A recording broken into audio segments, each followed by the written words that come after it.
Welcome to the Contagious Code podcast, where we dive deep into code, learn practical skills, celebrate the beauty of engineering, and eliminate imposter syndrome. I'm Tejas Kumar, and I'm an AI developer relations engineer at IBM, previously at Vercel, Spotify, Zeta, and more. Today on the podcast, my guest is Paul Aragones. Paul is a Linux embedded systems engineer and has been for his entire career. He's a software engineer who has worked in tech at the systems level, also at the mobile app level, so React, React Native, etc. Today has decided to pivot pretty hard from working as an engineer to being a marriage coach, and has since studied marriage and relationships and is now like that's his thing. And so in this episode we talk about it. Particularly we explore the questions of why would anyone do that? There's there's good money in tech, but why would you pivot to something like marriage, which is even declining? People don't really marry anymore. But now that that pivot has been made, which I think is interesting, like should you leave tech or not for those interested, especially now in the age of AI, where your code is written by machines anyway. Once you've pivoted, okay, how then? How does one have a great marriage? Should one even have a great marriage? Should we even marry or just live together? And in this episode, he says, and he cites research that shows that there's actually a ton of positive benefits to marriage. And so we kind of explore this, but through the lens of an engineer. There's a ton of metaphors and analogies saying that, for example, marriage is an operating system on top of hardware on which you add software. And we kind of have like engineering analogies about it that help kind of understand. Because I think, look, we said earlier last year that the Contagious Code podcast is indeed about engineering and code. But since code is really being written by machines anyway, we wanted to focus on the more human side of things, and this is one of them. So it is still engineering adjacent, given that a lot of engineers are married, and it's kind of, we've got the metaphors to prove it. So it's a bit of an experiment. Let me know in the comments if this is something you like, if you want to know, if you want me to do more. And if not, I'm happy to pivot back to like, let's just talk about ones and zeros and electricity and things like that. But this really is a podcast for you. And so however you want, we can do that. It's worth noting that Paul has faith. He's a Christian, and this comes out a lot in the podcast. And for those of you who think religious people are a bunch of fools, just be warned. You know what I mean? I obviously don't judge either way, religious or non-religious. And so for me, as a neutral host, I entertain the questions. But this is something for you to know. And finally, this is very much separate to my day job. And the way we can make this possible is through partners and sponsors. Let's take a moment and acknowledge our main sponsor, and then we'll get into the discussion. The Contagious Code podcast is brought to us by Code Crafters. Code Crafters is a great way to learn how to program, if you want to learn how to program, where they help you pick a programming language like Java or Python or C, and then pick a developer tool, Git, Redis, Docker, whatever. And they have you build the tool with the programming language from scratch, right? And so they hold your hand along the way. And the cool thing is you get really good at the programming language, but also the tool, because you build it. And so it's a great 2-for-1. They have a generous free tier. If you want to start paying, you can get a big discount if you follow the link in the show notes. That's tej.as/codecrafters. I'm really interested in this episode. It is kind of a bit of a social experiment, or just an experiment. And so I need your feedback. Tell me on socials. Tweet me at Tejas K or Tejas Kumar _ on X, and we'll make it possible to serve you exactly the content you need. For now, thanks for sticking around. Here's my discussion with Paul Aragones. Paul Aragones, welcome to the podcast. Hey, thanks a lot for having me here, Tejas. Yeah, I'm so excited to chat with you because you are an embedded Linux developer. Yes, You've right now. been a software engineer most of your career, or maybe all of your career, but now you've pivoted to marriage. Yeah, I'm still an embedded Linux though, Oh, but still? at the same time, yeah, that's my day job, and my night job would be a marriage coach. Yeah. Interracial would be my specialty. Yeah, that's how where I focus at the moment. But I would say a lot of the embedded or the computer industry helped me a lot on how to also improve my marriages, the processes, the requirements, all of the best practices that we do. Yeah. Is very, very applicable. So you're saying there's a way. So you're saying being an engineer Yes. helps you engineer a great marriage. Yes. And today we're going to discover how to do that. Let's maybe start right at the beginning. You say I've heard you describe Mm-hmm. marriage Mm-hmm. as an operating system. Yeah. Tell me more about this. I think we as human beings Yeah. always think that we compare marriages into a lot of analogies. And when we talk to engineers, they always compare marriage as a product or a software application. Yeah. And that's the biggest mistake because in a software application, if it doesn't work, you can always replace it. Yeah. You can always think that, oh, this software doesn't work for me anymore. Yeah. So I'm going to replace it with a new one. Yeah. But marriage is beyond that. So if you change your analogy, change your mindset, that marriage is the bottom platform that you're going to work with. Whatever you put on top of that, you're going to have children, you're going to have a career, Yeah. we're going to move somewhere. Marriage is the foundation of what your life is going to be. Yeah. And you can think about it, there's a way you think about an operating system. You can install a lot of programs in there, but as long as your operating system is stable enough, then you're going to be sure other programs will be stable as well. So that's how I put that analogy in there. Nice. I think, and it's also, I like that you say, because it's not like you're stuck with this operating system. Mm-hmm. If the operating system is abusive to you, like Windows. No, I'm joking. No. I mean, Windows Copilot, man. Copilot. No, but if it's abusive to you, there's ways out of it, and you can like switch to Mac, so to speak. Right. But it's costly. I think this is correct. It's cost because not only do you change the operating system, you change the ecosystem. Yeah, correct. You have to learn. Oh, what's the Finder? And now I have this dock. Correct. I have all this new stuff. Yeah. And then I have to think about. Oh, wait, this architecture is now on for Apple Silicon. Yeah. And there's all kinds of, and so it's possible, but it's costly. And I read a statistic as well that people describe divorce as being, I think, the number 3 most painful experience a human can have. Number 1 was losing number 1 was losing a loved one. Number 4, so even less painful than divorce, was losing a limb. Whoa. Yeah, it's crazy. So people see divorce is like not just losing a limb, it's like losing my body. Right. Because I was part of, this other person was a part of me, right? And so it is costly. It's possible but costly. And so I guess if we consider marriage as an operating system, I like that. It's you can change it if you must, but it's going to cost you. And so given the constraints now, how can you install the best software? More than install the best software. Right. In the case of Windows, yeah, uninstall all the pre-baked nonsense that comes with Windows is like bloatware, right? Like you get like unnecessary apps, you get Copilot, right. You're like, how do I castrate my Windows? You know what I mean? How do I make Windows lean? And you may need to like prune your marriage sometimes. So I like this. Right. So let's talk about, the listeners are probably wondering now, okay, cool, I maybe am married, or statistically 90% of people do marry. Yeah. Right. And so maybe they will be one day, or maybe they're divorced. Right. For everyone listening, yeah. What's the best way to, let's say for those who are not yet married, how do you prepare to install a great operating system? Right. That's a very good starting question. We always start at the beginning, which is the premarital. Yeah, we just built a tower, like a desktop, right? But there's no OS on it. There's no OS on it yet, so that's a good start. And let's start that analogy. I like that. We let's put in a PC motherboard, and we're gonna put our graphics card in there. Yeah, we're gonna put our CPU. Yeah, and that's where we can position ourselves. The husband could be the graphics card, and the wife would be the CPU. The mother. We can put it at the motherboard, and we're trying to put in the processing system there, right? So that's where we begin.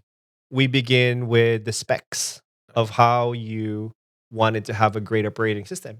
We already do this. Yeah. Gamers do this all the time, right? You choose which is the best graphics card to the best process CPU, how much CPU you want, with the best design of your tower and motherboard. Yeah. And that's exactly the same way how you create the marriage. You research, right? You do tons of research. You check your budget. Is this something that you really like? You even check their reviews, right? Like how good is this graphics card for the game that I want? Yeah. Correct? Yeah. And I then mean, I have under this desk, I've got a crazy gaming PC. All right. We've Yeah. got a Blackwell GPU. We've got Okay. a beautiful AMD Ryzen Right. X3D. Like, there's a lot going on. Uh-huh. And I did exactly that. I did the research. I was Right. like, how do I? Yeah. Right. And you try to also check the compatibility, Of course. right? Yes. You're not gonna choose anything that is not, let's say, meant for a Windows PC. Yes. That is, let's say, an Apple Silicon, because it doesn't make sense. Exactly. Like I mean, I'll tell you a little bit more detail. Maybe the listeners don't care about this, but I do. This is my podcast. No, but Right. the NVIDIA GeForce RTX 5090 Right. is the greatest consumer GPU in the world. All right. It costs $2,500. Whoa. And so I was like, I want this, but I don't want it because it's too expensive. Okay. And the performance per price is not that much. Uh-huh. But maybe one day I'll win the lottery and I can afford it. Okay. And so what I did was I chose the chassis. So the case of my computer Right. is big enough that it can afford to have a bigger chip in it. Mm. And the power supply can supply up to 1,200 watts, which Right. this giant chip costs that much electricity. So, Okay. Now I have a cheaper graphics card, Mm-hmm. but I already bought the expensive power supply and Okay. the bigger case because maybe then I can upgrade to it. You know what I mean? And so Ah. what I'm trying to say is, Right. I carefully planned it for not just what it will be, but maybe what it will become. And I think There we go. exactly with marriage, Right. you can think of, yes, I can plan for what it will be, but also what it will become. I'm planting seeds that will maybe Yes. have a harvest later. But without getting ahead of ourselves, how do we prepare Mhm. this way? Yeah. We talked about the analogy of like, Yeah, I'm gonna exactly. check the specs. Yeah. What does this look like on Yeah, the other side? With Totally. That's a good leeway, and we try to see that in the marriage perspective. Yeah. Because in the marriage preparation Mhm. that I conduct a lot, actually, even in our church, would be that to start off with, like you said, preparing in advance, Mhm. which is what we call in the marriage the vision. Mhm. That's always how you start. Any businesses, any sports company, even the military, always have the vision. Mm. You know, what do they want to see themselves in 5 years? What do they want to achieve in 5 years? Yeah. And sadly, I don't understand, when we get into marriage, you don't have that mindset. Mm. You know, people don't think about, okay, what's my life going to be with this person? Yeah. We always have this chemistry and attraction and love, and a lot of people depend on that love will keep them alive. Yeah. You know, for the next 80 years. Yeah. But they don't have this mindset of, man, I'm going to be with this person for the next 80 years. Yeah. What is it going to look like? Yeah. You know, you have to prepare yourself for that. Yeah.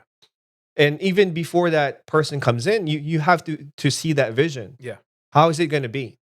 Where am I going to live? What kind of job would have? What kind of family would I like? You know? And that's exactly the things that we need to plan. You need to write down. You need to have a mentor to talk to, or your parents, or someone that you trust. Yeah. To lay it down on the table. Yeah. Preparing.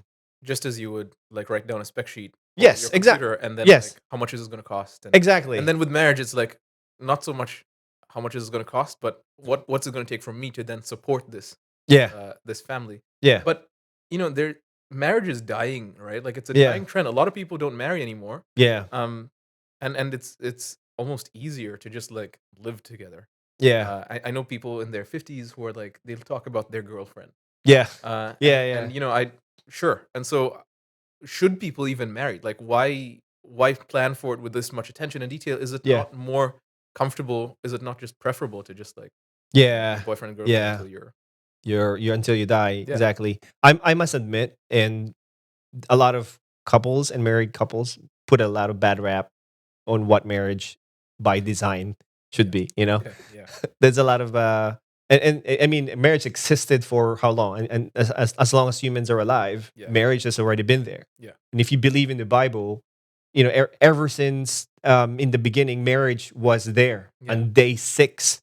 If you just think about it, you know, and we have experienced different kinds of marriages all over the world, some good, some bad, and a lot of people have done a lot of bad things to show what marriage is. Right. And that's why a lot of these new ideas on co-living together, co-parenting, patchwork family. Yeah. You've been married and then you divorce and then you found someone else, are a result of what a bad marriage would look like. Yeah. But statistically speaking, and all over the world, marriage is still the most stable unit of society that you can ever have. Really? Yes. Wow.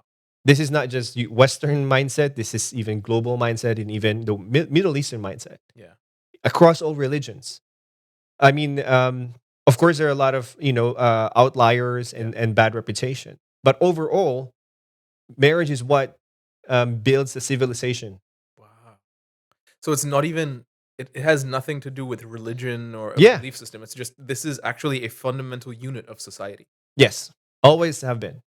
I mean, I live in the Philippines, and I went to a rural area of our country. I did a little bit of outreach teaching there, and one of the textbooks that we read, and this is like in 1998. Yeah, and I was it's 5. Yeah, there we go. And it already says there, marriage is the fundamental unit of our society. Wow. I was reading that and think, I didn't really think about it that much, but now that we're here in the AI age, that is still true. That you will always have marriage as a fundamental point of society. Right. It's good with your taxes. Yeah. It's easier to actually manage by the government. Yeah. And at the same time, you are. I mean, we could discuss this through 2 hours if you want. What the benefits are for getting married. Financially, you're more financially stable. You're actually a lot healthier when you're married. Yeah. You actually earn more. Money wise. Yeah, money wise. Because it's 2 people earning, or not even that. Like if you have good marriage, and I think it was in the 80s or 90s, they said that if your wife kisses you every morning, say goodbye, you earn 30% more than than those miserable husbands. Because they said that your psychology, you bring in the happiness, you're not very depressed, you're not stressed, you go to work, you give your best, because you have this refuge and at a home, you have this confidence at home that you can always just get recharged. Yeah, this is true. So I have a wife, as you know. And she, man, I tell you what, like when we got married, we had this not so much an agreement, but before we got married, I asked her, I was like, what's the thing that is important for you in a husband? Like, what do you want me to be? And then she asked me the same thing. And for me, my answer to her was, look, I spend so much of my time in my life traveling, speaking at conferences. I'm doing a podcast, I'm quite active, in a bunch of different circles. And I said, I spend most of my life flying around in the sky. And I said, when I come home to my wife, what I want is a soft place to land.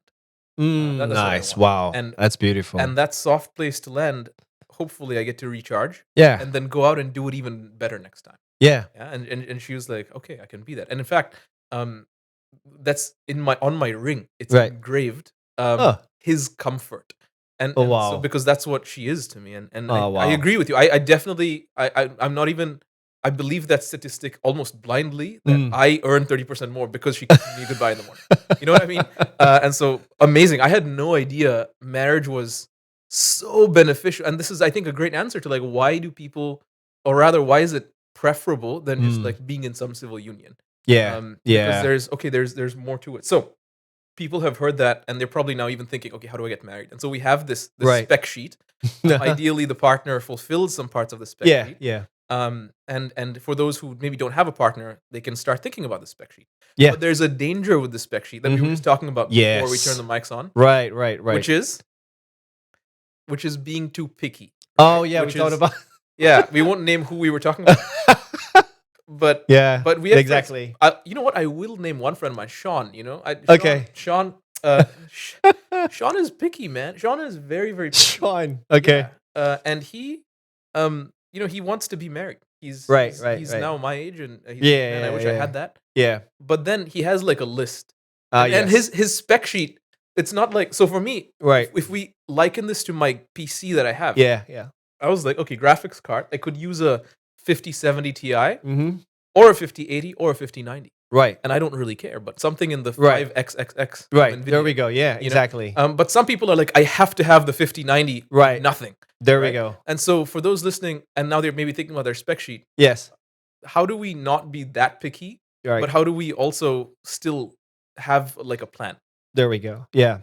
And I'm just going to refer back to what you said, right?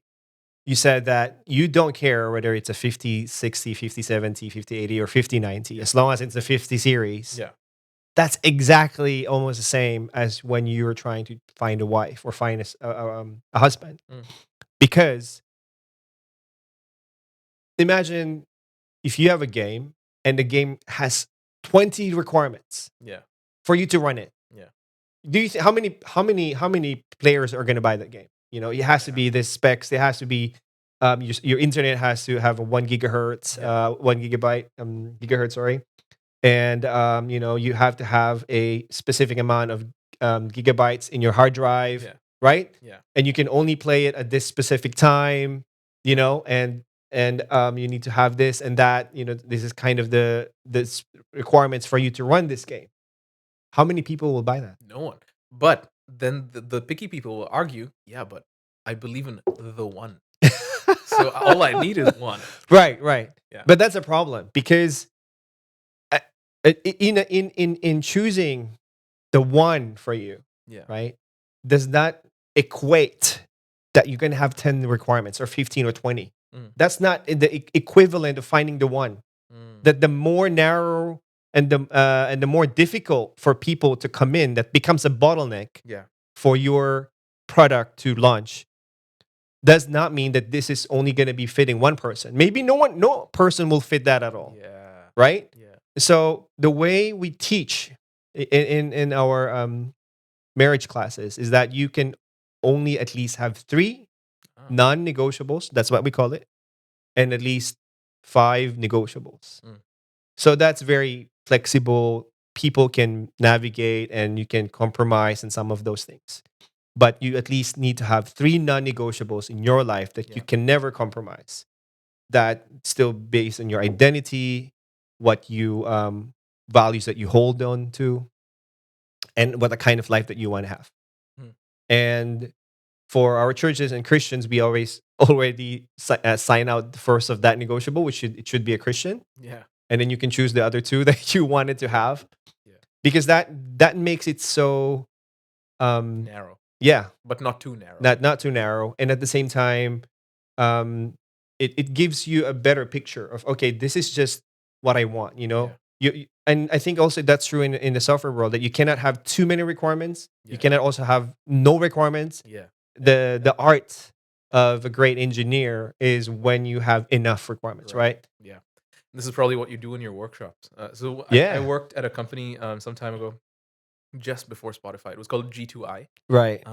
And you mentioned Christian a lot. This company is actually really cool because I was like one day working there and I asked the CEO, I was like, G2I, what does this mean? And he said, it means gospel to internet. And I was like, whoa, okay. Anyway, Gabe, if you're listening, that's cool.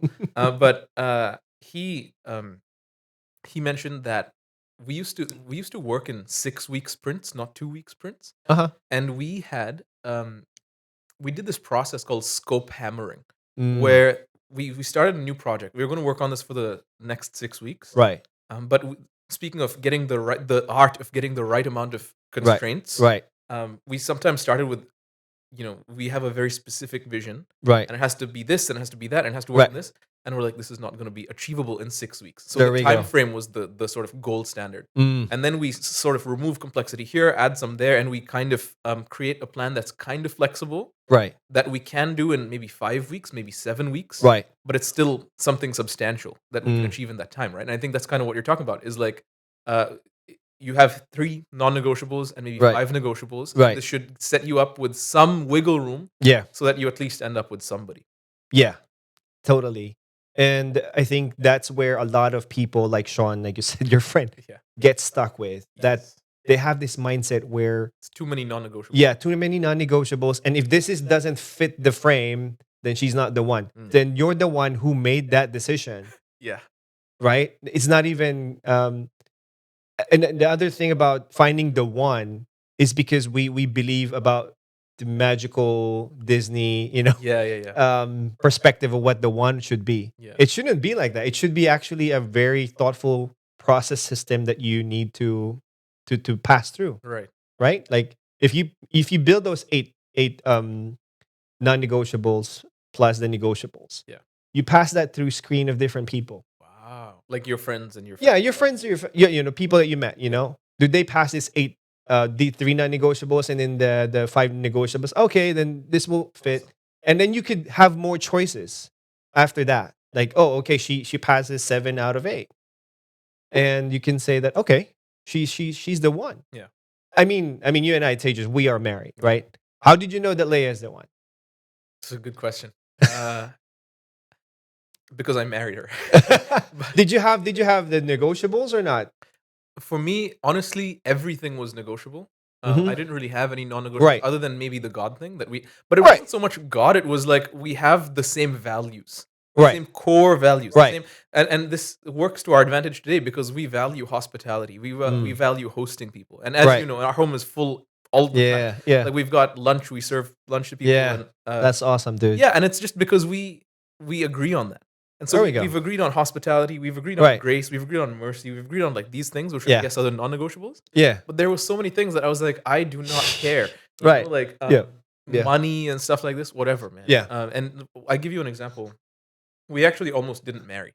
Wow. Yeah, because we had one date. We had our first date, and this date went very well. Mm-hmm. And some time had passed. Right. And I said, hey, let's maybe have a second date. Mm-hmm.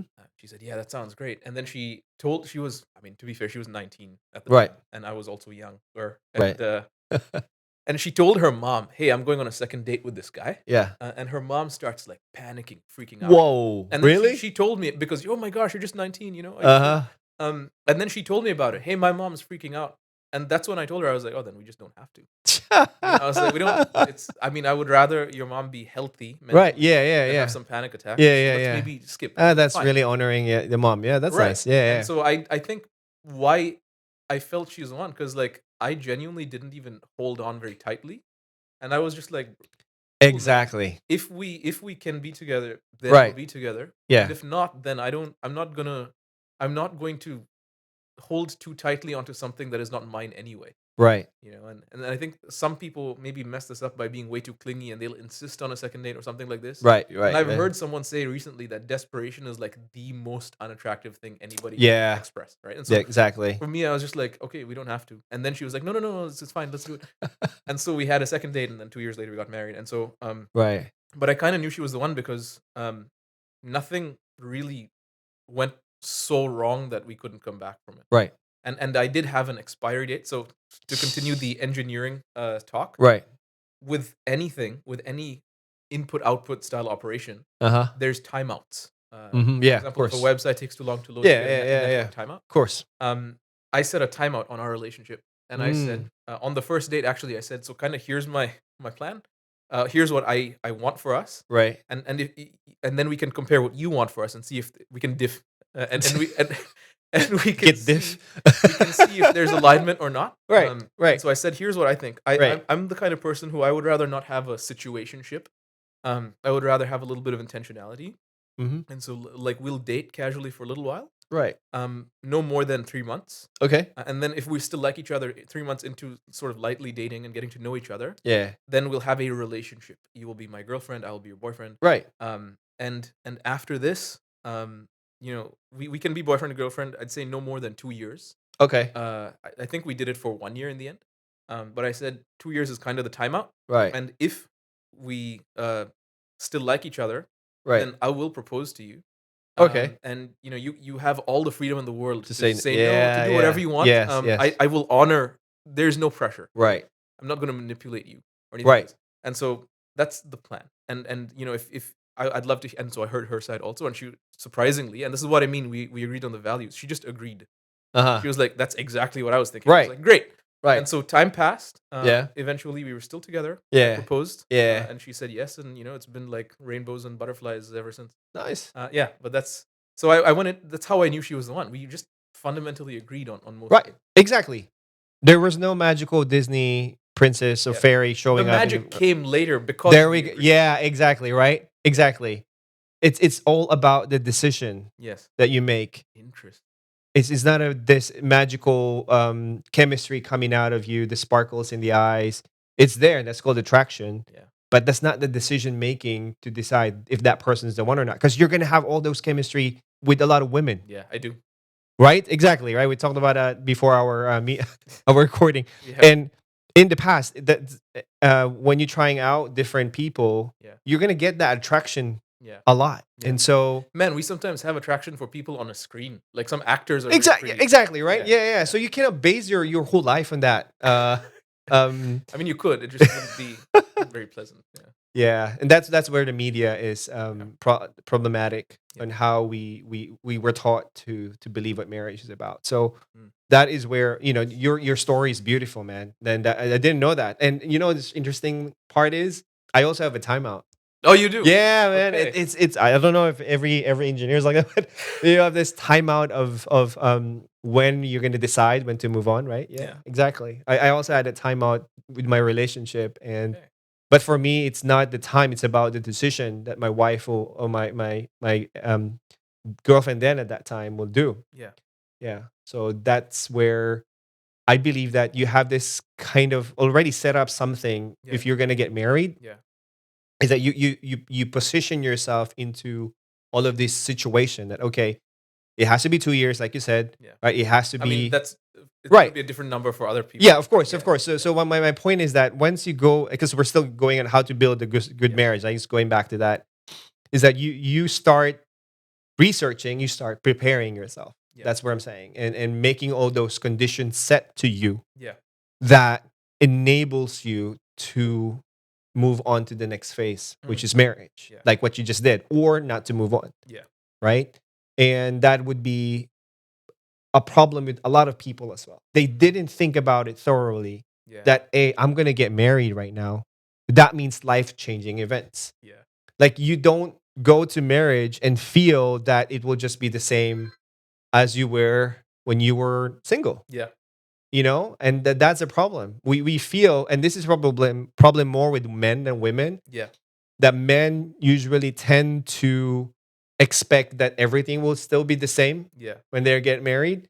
But women at the same time expect that men will change eventually. I can fix him. Yeah, exactly. Right? Eventually when they get married. So when you expect two firmers merging together, and one firmer trying to change the other, that's where a lot of crashes happen. This is crazy. If we use an AI analogy here, we would call this an adversarial neural network. It's where you have two neural networks. Yes. You get it. Yeah. So amazing. I think I track with the analogy. So people now say they maybe weren't thinking of marriage, but then we talked about the benefits of marriage, and now they're like, okay, cool. I'm a build a spec sheet. I have 3 non-negotiables, whatever they may be. I have 5 negotiables.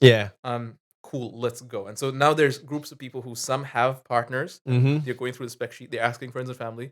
Some don't have partners, but they're well suited to get them. Fast forward to the timeout, and now these people are married. What then? Because I tell you what, man, I got married and I wasn't ready for it. I was like, whoa, the first year is difficult. Because it felt like I needed to these like jelly toys, the sticky ones. I felt like I spent all my life as a single guy getting stuck on a windshield of a car or something, and then I needed to like peel myself off this. And there's like so many parts of me that was just not used to living with another person. I never cleaned a bathroom, dude. As a single guy. I was just like, I don't know, it's probably gonna clean itself. This is maybe you didn't care. Yeah, exactly. I did not care, bro. I didn't do laundry like once every 2 weeks. Wow. I was just whatever, man. You should have seen my birthday parties. There was no decorations. I just, I was like, whatever. People come in. Let's go camping in the woods. Wow. It's literally like shit in the sand. And so I got married. And suddenly, like, we care about plates. Oh, like, yeah. Hey, man. What do you think of these? There's a fish plate. There's a fish fork. Do you know that? Actually, I think I do. But, and early in the marriage, I was like, who cares about this non-essential thing? Turns out women. And not, I don't mean women in general, but my wife, and so there was a lot of. I can give you maybe another example, and I'm sharing this because I think some people may be surprised. Now that they get married, like early in my marriage, we had the weirdest fight because we stayed in a hotel room with some very like beautiful different wallpaper. Right? Right. So my new wife, turns to me and says, "Hey, what do you think of this wallpaper?" Yeah. And I don't know, it's good. Right. And then she like gets frustrated, Uh-huh. and I was like, "Why are you frustrated? I think it's nice." She wanted your opinion and your thoughts Yes, into that, exactly, right? Like exactly. you've thought about it, you've really put some mind and Exactly. thinking. She's like, I didn't care if you think it's good or not. She was like, I wanted to know how it makes you feel. Yeah, exactly. Like, what's Yeah, going on? yeah, And I was yeah. like, whoa. And so now that people are maybe newly married, right? Right. Yeah. How do they get ahead of these Right. surprises? Yeah. How do they start maybe better off than I did? There's a lot of people like you who experience it. Even I experienced that myself. Oh, wow. And because we were not trained to be married, man. I mean, I'm talking about for those like say newly married. Like, how would you know how to be a husband? Yeah. How would you know how to be a wife? Yeah. You would never know that until you get into the job. Yeah. Because also like people who work, we had premarital counseling, right, which I think you offer too. Yeah. But we did this, but we were still not prepared because it's their experience. Right, It wasn't exactly. ours, right? Yeah, exactly. And that's where I try to position myself because as an intercultural coach Yeah. for relationship, it's not a 4-week 1-hour session that you just ask them, here's what you need to do, and everything is fine, and you leave them into the field, and that's it. It's Yeah. like it's like a software. I have this a lot in my work as well. Like if you have a very complex system, which marriage is a very complex system, Yeah. you bring that to the customer, right? And you give them like 3 pages. Okay, this is how you install it, Yeah. and then you leave.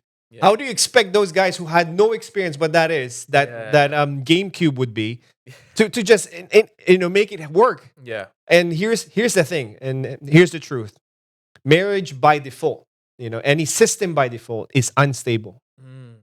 It's unstable. There's a lot of mistakes that can happen. You are basically thrown into the lake and you have to swim by yourself and you have to figure it out. Actually, the two of you, and you have to help each other. Yeah. You're sink or swim. Yeah. Especially if you have bad parents that you didn't know what a good marriage would look like. It's more difficult for you. So I'm just saying the danger there. What are you saying about my parents? So basically, you need to move the mindset to marriage by design. You need to plan it. You need to learn it. You need to understand it. You need to spend time with the people who are good at their marriages or have experienced bad marriages and survive, so that you don't Repeat their mistakes. Let me just share something a little bit outside of marriage, but I will get into that because yes, last night we had a small group, and within our small group, all of us have kids already. Okay. And one of our members is about to get married. About to get give birth, have a kid. Wow. Yeah. So we were asking about our prayer requests, what we need, what do we need to be prayed for, and all of us just shared about our children. All our kids. He got sick for 5 weeks, vomiting, and imagine that poor member listening, about to give birth, and we always apologize to her. We're sorry because this is our experience, And she was just shocked. Like, of course, she think in the end that this is what pregnancy looks like. This is the reality, and she basically get prepared of the things that will happen, that can happen, rather than having this oblivious mind that everything will be all right. Everything will just be set. Having a kid, giving birth. It's just wonderful. No, it's not. That's the same true as well for marriage. That once you get married, it's not gonna be always honeys and the flowers, and it's not always gonna be wonderful. You're not gonna come home to your wife. Everything's prepared. It smells the roses. It's not always gonna be romantic. Yeah. So that's good. You have to actually prepare yourself. Get a mentor. Get someone that you trust to share with you about what marriage is. Be accountable to a group of people, because that was also married. They've also shared that because usually the group of friends that you have when you're single should almost be different when you are married. Because if you still have friends that are single and they don't have a good relationship with their girlfriends, or they're divorced, you are 75%. more likely to be divorced as well. Whoa. Because the influence that they talked about, and you listen to that every single time you meet them. Oh, my wife is terrible. My girlfriend cheated on me. It reinforces. It reinforces your belief that maybe your wife is also cheating on you. Mm-hmm. So you have to get rid of that. That's 75% more likely. Wow. 3 out of 4. Yeah. That's crazy. That, especially if your best friend are divorcees, Yeah. and you hang out with them over coffee for women, they're gonna think about that a lot. Man, this is crazy. I once I didn't cheat on my wife, thankfully, but I had lots of thoughts. It's a big about confession right here. Yeah, I'm just open. I had a lot of thoughts about it. Right. And it was a season of life where I was, as you mentioned, I was surrounded by single people. Right. Who not only were they single, they were incel single. You know what that Wow. means? Yeah. Yeah. They were they're like players, huh? they wanted to be players. Okay. They were just so unattractive. Incel means involuntarily celibate. They didn't. I didn't know that. Okay. They had that's new. zero riz, but Wow. they wanted to Okay. get laid so bad. Whoa. And so they were like talking about tactics and hey, I'm Right. hunting. They would use this word, yeah. Oh man. And I'm a married guy sitting there going like, bro, I don't know if I should be around you because I started to like think like them because like you said, 75%. Yeah. Yeah. And I was like, this is not good for me. And so Yeah. there was some distancing, Yeah. which at the same time can hurt because these are your friends. In fact, before you got married, these were your like Yeah. regular friends. Yes. Exactly. And so that's going to be painful. Yeah. No, that's true. That's true. And let me tell you something. That's also true for businesses too. Also for career growth, right? A lot of business guru have said if you want to increase your business, if you want to increase your, your revenue, choose a different set of friends. That's also true for your sports. Yeah. You want to grow your muscles and you want to be better and the best. You choose a different side of different kind of friends that you have. And that's also true for marriage, unfortunately. You have to elevate. That's what is the right term. Elevate your friends. But then what do you say to your existing friends? Do you go like, hey man, sorry, it's over? Right. Well, obviously not that, but more of like you just distance yourself normally and naturally. Yeah. That you're not gonna be as available as you were before. And hey man, I can't go to our regular hunting parties because I have to spend time with my wife, or we're gonna move somewhere else.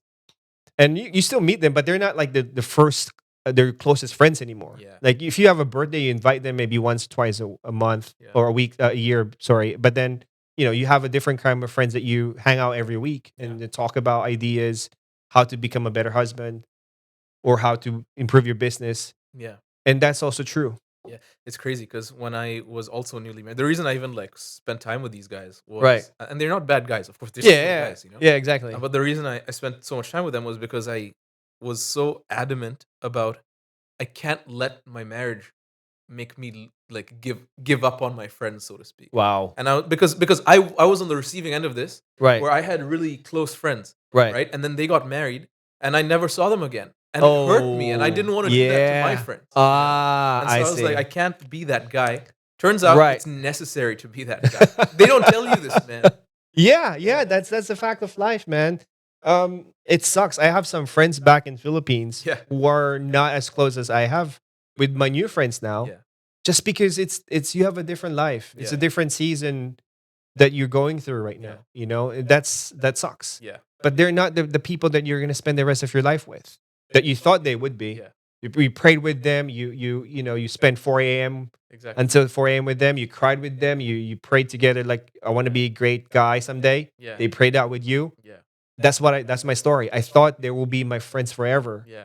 But they're not. But they're not. Because And the God has different plans. I mean, I still miss them. If I go home to Philippines, I'd like to hang out with them. Yeah. But it's just not the same. Yeah. Yeah. So it's interesting because for the new life in a marriage, there's also a corresponding death to Correct. Yeah, exactly. That's exactly. It's a life-changing event because there are death that's going to happen in your life. That's also true when you said divorce. Yeah, yeah. Because a part of you dies. Yeah. Right? A part of you dies along with it. Yeah. Same with marriage. A part of you dies. That singlehood is gone. Yeah.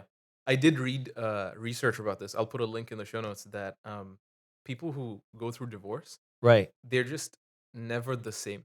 as they were pre-marriage and pre-divorce. There's like a lasting change in character. Which is wild to me. Okay, so people are newly married. So you're saying the recipe is, let's start by having friends who are maybe different, who are pursuing also like happy marriages. This doesn't mean you completely ghost your old friends, but you still love them. But there's a change. And this helps. We say repeatedly on this podcast over and over again, we say your network is your net worth. Right. In business. There we go. In business, in marriage, now in everything. Show me 5 people who are the closest to you, and I'll show you what kind of person you are. Exactly. Incredible. Right? It applies to marriage as well. Fantastic. And I just don't understand the best practices we do in sports, the best practices we do in our programming, in our businesses. We don't apply that to marriage. I'm like, marriage is just gonna work by itself. That still blows my mind, man. Blows my mind.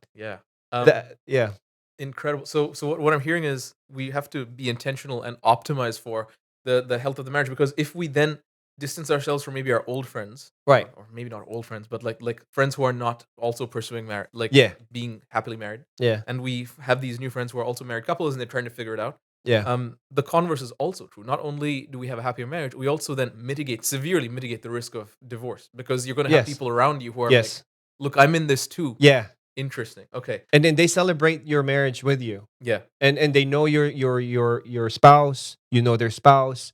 You struggle together. That's in this life, and people can help each other out. But for that, you have to be honest and vulnerable, right? You have to show your scars a little bit. And totally. Not everybody wants to do that or is comfortable. Because there's shame in marriage. There's shame if you fail as a husband or as a wife. And that's where the society puts you into this cancellation mode.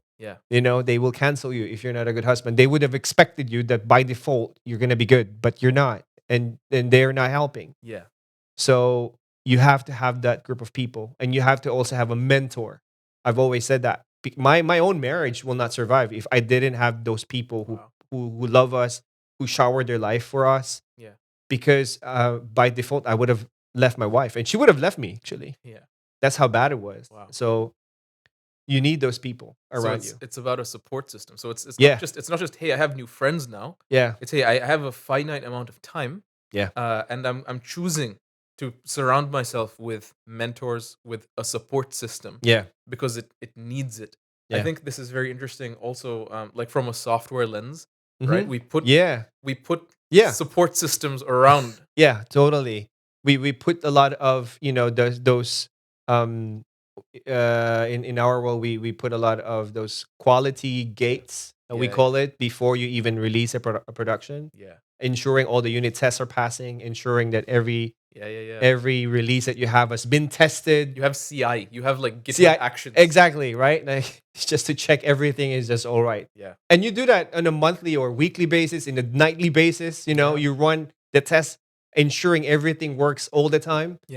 We don't do that in our marriage, man. Incredible. So I was just like, why don't we apply all of these good principles? I have another parallel here that I think is bananas, because I'll tell you, I think it's known to the listeners of this podcast. My early career in Europe was highly traumatic. Highly. I mean, I would go to the office to work in 2015 Berlin. And my nickname in the office was Shit Boy. Shit boy. And I was like, why you guys call me this? And it's well, one, because you write shit code. And two, I mean, look at your skin.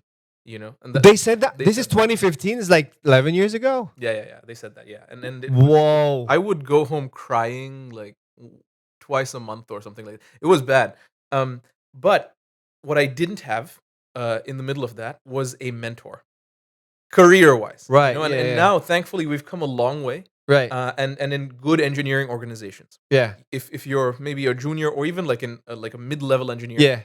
There's probably a senior engineer or staff engineer that it's their sole job to mentor you. Like, I have been an engineering manager, and for me, like an intermediate level engineer would get promoted to senior if I see them like mentoring the rest of their team. That's a huge portion of the promotion matrix. And then you become, from a senior engineer, you become a staff engineer. if you do that, not just within your team, but across the broader business unit. Right. And so it's really mentoring is the hack, right? And Right, like yeah. you said, we do this professionally. Yeah. But when it comes to a system like marriage, Yeah. it's like, no, the expectation is you're a principal engineer on day one. Yeah. Right? Exactly. There's no where's my staff engineer? Yeah. That's a wonderful observation. So then the question becomes, how does one find these people? Not everybody has the privilege of just like this person. Yeah, you know? yeah. That's And when you join a company, yeah. there's people hired. Yeah. There's at least a CTO. Yeah, exactly. That's have this dedicated job to just make you guys better. Yes. Right? Improve your coding skills, you know. If you join a kitchen, a professional kitchen as a line cook, there's a head chef, there's a sous chef who can help you. Yeah. Marriage doesn't have. So how do people go about finding? Is now you're going to tell me to join one of your workshops because that's I didn't intend to do that, but yeah, I do conduct a lot of online one-on-one master classes. Start with the vision, like I mentioned, and then we also have 3-day challenges about learning love languages and learning about the roles and responsibilities of your new role, and at the same time family issues. Apparently, a lot of intercultural marriages across, like what happened with you with your mother-in-law in the past, right? Yeah. There's always issues like that. Yeah. Across. I can't believe you remember that. That's so cool. Yeah, no, it's across the board. That's why I remember it. Yeah. Because it happens to a lot of. It happened to me. Wow. It happened to you. It happened to a lot of people, especially when you're in a different culture or in even a different race, like us. Yeah. Marrying a Western woman. Yeah. It always happens. So that's what we do with the 3-day challenges, and then I also offer mentoring. You need that, and sadly, it's not always available. That's a fact of life. That's also my mission, to always bring those people to create that kind of organization that you can always find them. Yeah. I mean, you have the church right now to do that for you. Yeah. So I don't know if I could plug that in. That everybody go to church. Yeah. No, I mean, no, really. Yeah. You have to go to church and to find those people. Yeah.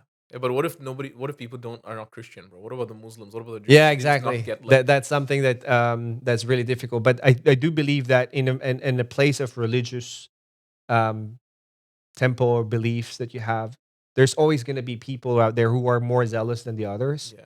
And you can see that their life and their marriages are well built. Yeah. And sometimes that's the thing, right? Maybe you have expected that the mentor that you're going to have would be a superstar or a rock star, but maybe they're just your grandma. Maybe they're just your aunt. Yeah. That just, had a really beautiful marriage in their with their family for all the time until probably your uncle died. Yeah. And those are good mentors. And maybe they also have less money than you. You never know. Maybe that's the janitor in your office, but they have an awesome marriage. These kids love them so much, calls them every night, and you can feel it that this guy's really good with his marriage, but he doesn't have many money. And then you already rejected that because maybe he doesn't have much money, so I'm not gonna choose him. So you're saying it could be anyone? It could be anyone. You could always see that in how they live their lives, and more of them can be seen in places of worship. Yeah. Because for whatever reason, this is something that I haven't really checked in statistically, but for whatever reason, I've seen this across countries. Those people who have good marriages also have good faith, strong faith. I guess you can see more of them. I'm not saying that the atheist doesn't have that, but you can see a lot of them in places of worship. Yeah. If they're serious about their faith, they're serious about their marriages, because there's a mandate in the Bible that already sets that up for you. Yeah. So I mean, also in the Quran, also in the Bhagavad, right. I think every religious institution somehow rewards marriage and family, probably because this is the building blocks of society, as we talked about. Yeah. That's interesting. And so what you're saying is maybe gravitate to those places. Even, I guess, I don't know, I don't feel so comfortable saying this, but it's true. Even if you're not a religious person at all, right, just going to those buildings, right, you'll find people. Yeah, right? yeah. And so I think there's a big misconception that synagogues are only for Jews. Right. And that may or may not be true. I don't know, but churches are definitely not only for Christians. Right, in fact, right. We have so many people who show up and they're just like, yeah, man. I don't actually believe in any of this shit. Right. and I don't want to, Mm-hmm. but I want a mentor. So like, and sure, Right. I mean, Yeah. it's Totally. yeah. I think that's very important. Yeah, and people would actually do that with open arms. Like, Yeah. hey, man, let's sit down. Yeah, I would like to help you with your marriage. How can I help? And if you don't have that in that church, you can find another church to do But then that. also, how do we overcome the pride of men? And I'm Right. picking on men here because Right. I know enough women to know. I mean, my wife is one too who Yeah. just does. She's the one telling me to ask for help. She's the one telling me go find a mentor. Right? She's the one. Hey, go ask for directions. Right. But I know men. And thankfully, I do this. Like I ask you sometimes. But Yeah. But there's men who will just refuse. I'm not gonna do. I can figure this out. I don't need a mentor. You joking? Look at me. Right. Man, I produced this entire podcast. By yourself. All the cameras, the lights. This is me. It's my podcast. Okay? Yeah. It's my book. I There we wrote go. it. I'm the man. And so this is a joke. But Right. I know men who do this unironically, right? Yeah. And Yeah, so man. You can't find a mentor if you're not open to it. Yes. How does one become open to it? How does one? Does it take a crisis? person- Does it take someone threatening, I'm going to divorce you unless you get a mentor? Or is there an easier path? Right. It's there are several options for that, right? But goes beyond marriage. It really goes beyond the person itself, right?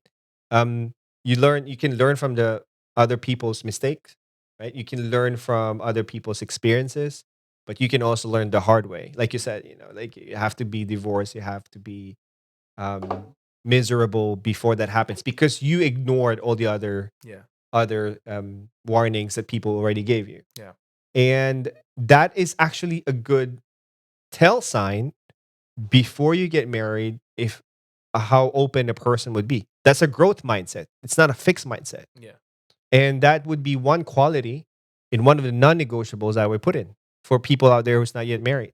You need to find someone who has a growth mindset, who's always open to learn, always open to reflect and say, okay, this is something that I can improve on. Because once you have that fixed mindset, this is what it is, it's whatever it is. Yeah.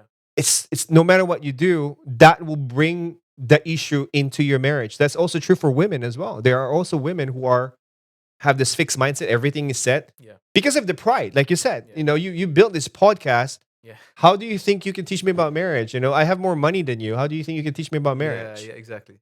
Like by default, naturally speaking, we always listen to people who are bigger than us. Or who we perceive to be bigger than us. Exactly, right? Can I? I'll interrupt here. Yeah, sure. My friend Kitze, Christian. Right. He sent me a message. So I'm his fitness coach. All right. And he sent me a picture once of my contact in his phone. Right. But he had changed my last name. So I'm Tejas Kumar. Huh? But in his phone, the contact is saved as Tejas Goggins. because he likens me to David Goggins. I don't know if you've heard of David Goggins. No. David Goggins is a very hard guy. Like he's a Navy SEAL, just like he's Oh, always right. running. Yeah, He's like, yeah, stay yeah. hard, motherfucker. Like he's this kind of guy. And Okay. He's very like he runs ultra marathons. He's Uh-huh. fit and he's just hard, in a sense.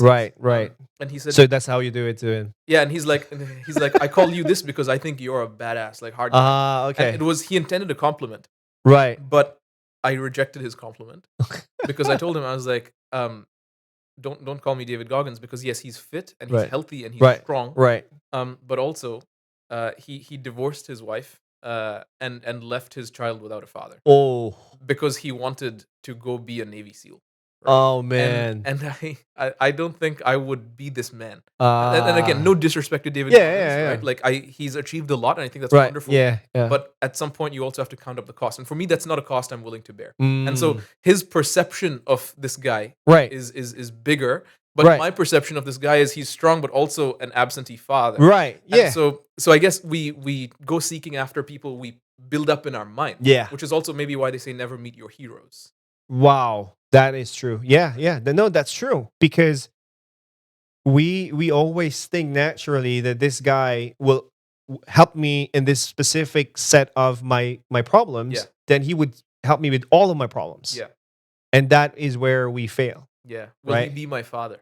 Yeah, exactly. Right. Would this guy be the father for me spiritually or emotionally? Yeah. But we fail to think that the way we choose our mentors should always be based on their achievement on that specific set. Yeah. You can have tons of mentors, right? Yeah. You can have a mentor for your business. You can have a mentor for your fitness. Yeah. But you can also have a mentor for your marriage. That just sets that up. No, the challenge for different mentors would be sometimes some mentors will disagree with your fitness mentor, will disagree with your business mentor. Yeah, like you said, if your business mentor said, hey, man, you got to spend 8 hours, long hours every night to make your business work. But your marriage said, hey, you got to spend time with your family. Yeah. Now what are you going to choose? Yeah. What are you going to choose? I mean, this is so timely because today is, right. We're recording this on Saturday, the 28th of February. Yeah. Today is Tech Bro on a Farm Day. Tech Bro. Yeah, my friend, former guest on the podcast, Pierre Richardson, the CEO of Cal.com. Right. And Kitsa, my friend. Yeah. They are getting together on Pierre's farm in Hamburg to have a hackathon. Wow. And he was like, come out. A bunch of builders are going to come. It's going to be great. Right. And I said no. And I said no because I wanted to spend time with my family. Wow. And I tell you what, man, Kitsa, who's kind of organizing this with Pierre, that guy made like $200,000 in like a week. 200K in 1 week. Yeah, he's rich and he's successful, and he's like all on this AI open law. And clearly that's his value system, which is amazing. Like I don't judge him. At all. Actually, in fact, I look up to him. But I said I really want to be a part of this, but my wife has a new full-time job. I don't see her at all during the week. Wow. And this to me is more important than right. And to that he would say, "Wow, you're such a cuck." And I'm like, sure, bro, but it's just value system, right? And so I'm curious for you, like your business partner, and you're growing a business. So your business partner says, you got to grind here. But your marriage coach says, so which one wins for you? How do you like? Well, Well, let me be honest, right? In this truth, you have to know first your identity. You have to say that again. You have to know what your identity, right? Who you are, right? And I am a marriage coach. Yeah. And I will have to tell you, truthfully, marriage comes first before anything. That's why marriage is an operating system. Everything sits on top of your marriage. Software on top of. Yeah, exactly. And the way you identify yourself, who are you first? So for me, I would say I'm a Christian first, and I'm a husband second. I'm a dad third, and I'm actually a businessman fourth. Everything relies on my belief as a Christian and my role as a husband. Yeah. Even more than my kids. Wow. Because all of those things, in business, you can always bring them back. You can always get the money back. Yeah.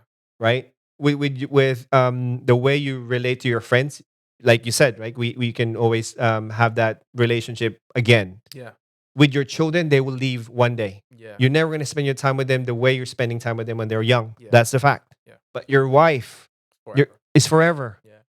Literally, that's your lifetime support, your lifetime partner. Yeah, and I guess for those who believe in God, that's even longer than your wife. So I guess your hierarchy. Yeah, exactly. So once we set ourselves an identity, and if you switch those identity, and if you say you're a businessman first, then your business will last longer than your relationship with your wife. That is so cool. I say wow because like I know firsthand. There's someone in my family, who was such a businessman that he abandoned his family.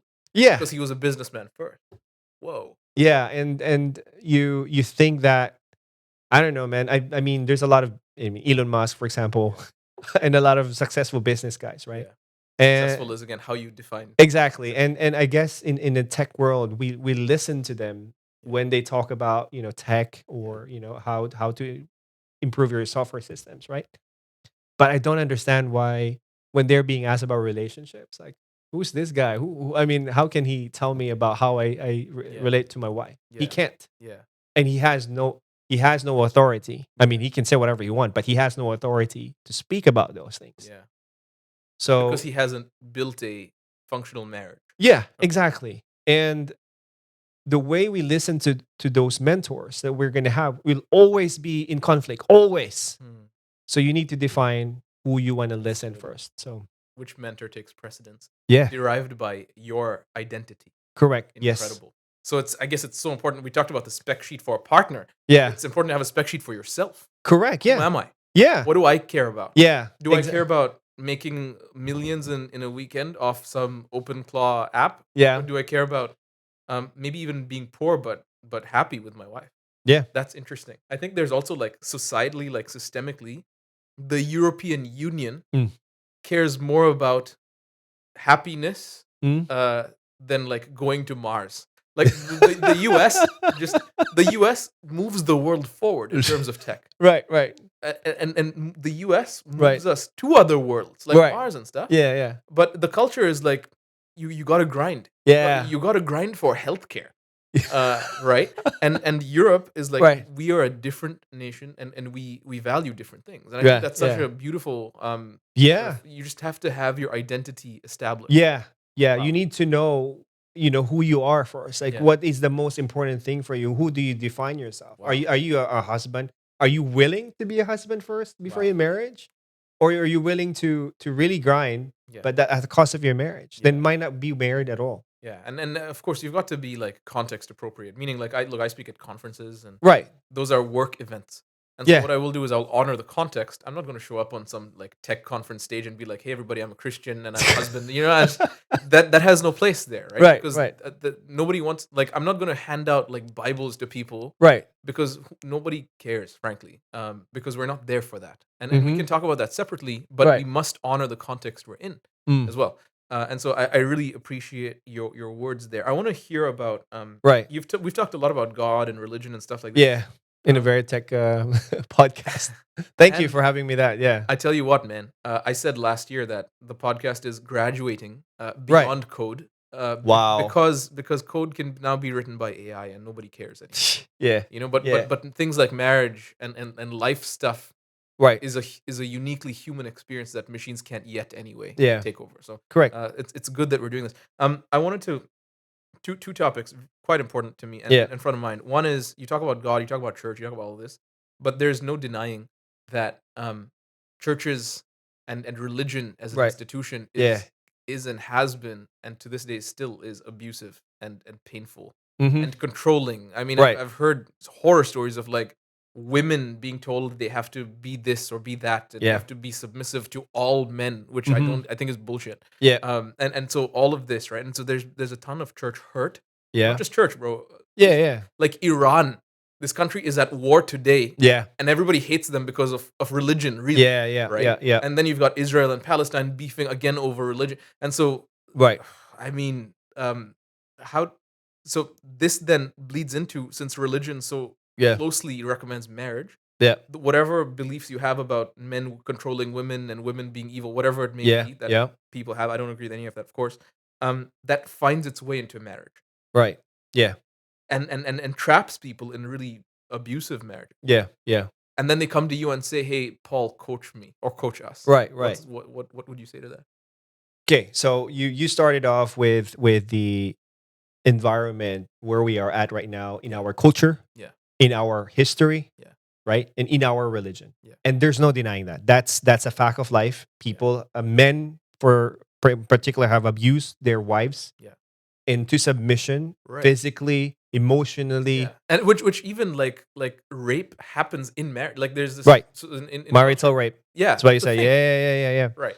No, that because they expect their wives to be submissive. Yeah. That's their role. Yeah. Right. Yeah. And so that is not something that we have to hide from. That's the truth, and it happened. But that's not happens. It happens today, but that's not the marriage by design. That's not actually, if you read, because I can only teach from my Christian perspective, so that's nothing I could say about Muslims or Buddhists. But if you read the Bible, exactly to what the roles are for men and women, you'll never find this. Never. Until, I mean, please prove me wrong, but I've never seen that in my experience. Okay. Submission of women to men is not explicitly defined by the Bible. Wow. Right? I mean, read it. It says, "Wives, submit to your husbands," but not women submit to men. Yeah. Interesting. But then, what does that mean? Yeah. What did the Bible say? How does a woman submit? Does that mean the woman has to stay at home? No, because in Proverbs 31, it says there the women can actually take care of the business of the husband. Yeah, that means sell stuff. Exactly, they sell stuff. They do things. They take care of a household or even the farm. Yeah. Right. And it even says there that the women have every right what the man has. So why did the Lord put this mystery? That's why, I mean, if you read the words, that this is the mystery of the covenant of the Trinity, because of how we should define our relationship with our wives. Jesus submits to the Father, but he's not in any way unequal or in any way less than the Father. Right. But this is the Christian Trinity. Exactly. Okay. There's a Christian Trinity. And how we define it to the husband and the wife, submission is not defined. Like, it doesn't mean that you're the one who could even be the call the shots for your finances, or how does your wallpaper look like. The Bible didn't define it. Right. But the Bible clearly defined what a husband should be. You give up your life, you the way Jesus did for the church. You basically sacrifice and prepares your wife as a beautiful bride to yourself. And that's very clear. But wives submitting to the husband is not. So that is just basically a response of the wives submitting to you if you've done everything that what Christ did for the church. Interesting. So in a way, it's not so much that she's forced to submit or she's made to submit. Yeah. But it's more that she wants to, because she's like, whoa, this man is like, yeah, wow. She does this in response. That's what Paul was saying. That that the wives will respond to their husband in submission when the husband serves in the servant leadership way. That is so cool. And that's why if you continue to read the Ephesians, that's how Paul ended it with submit to one another. Because the husband submit as a servant leader, and the wives in return submit to the servant leader. So basically, you're submitting to each other. That's so cool. So, I mean, that's how it should be. Yeah. That you basically serve in the family, in your wife first and foremost, and in return, your wife will submit to you. Yeah. So this tradition that we have, the wife will just do whatever the husband says. The husband is the boss. It's not biblical. Wow. Never was. Right. And great marriages, even in the past, is always pictured by the partnership of the man and the woman. You know, even let's say Napoleon and his wife Josephine, it's always a good partnership that they showed to the world. Yeah. And you can also see successful men have always awesome wives. Yeah. That wives not like submissive, but really a good partner that they showed up for and cared for. And that's how I always teach. Wow. That you have to have this beautiful partnership, because that's better than your business partners, because your wives are your business, are your lifetime partner. Yeah. Incredible. I think there's a really good takeaway here, not just even for marriage, but for you mentioned servant leader. Yeah. And I think that even works for business, right? Like, yeah. And there was an episode on this podcast Right. about how to be a great public speaker and Right. a great communicator. Right. And one of the things I said was, and what I tell, so I'm a coach with public speaking, right? And I tell my students, Right. Look, if people are zoning out when you speak, Right. if they're on their phone, if they're distracted, Yeah. if they don't care about your talk, Yeah. it's not their fault.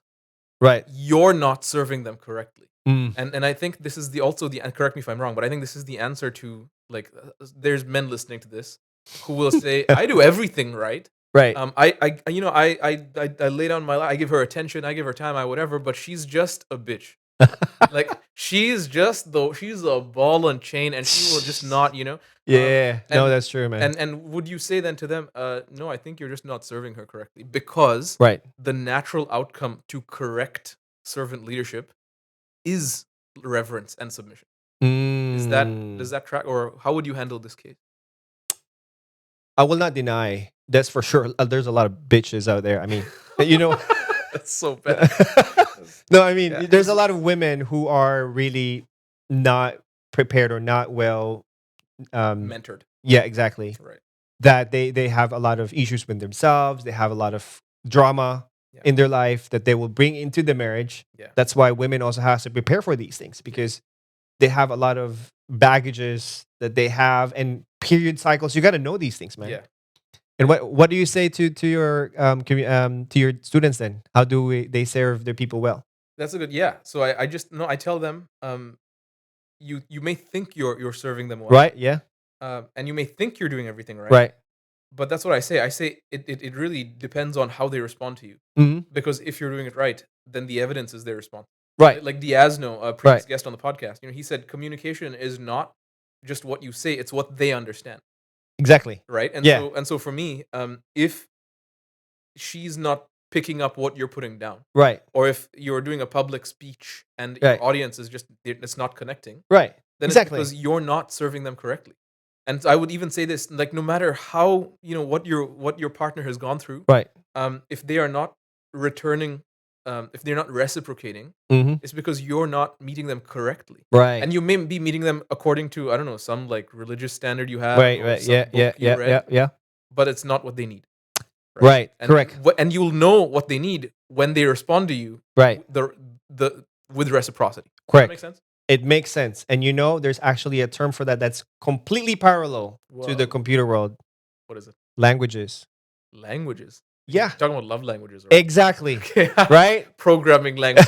I get it. Yeah. Right. So that is exactly, and love languages is just one thing. But is that scientifically sound? Love language? It sounds a bit, frou-frou. No disrespect. Right. No worries. I haven't seen empirical data. Because love languages is just one of the examples of basically overall trying to understand your wife into their shoes. Oh, okay.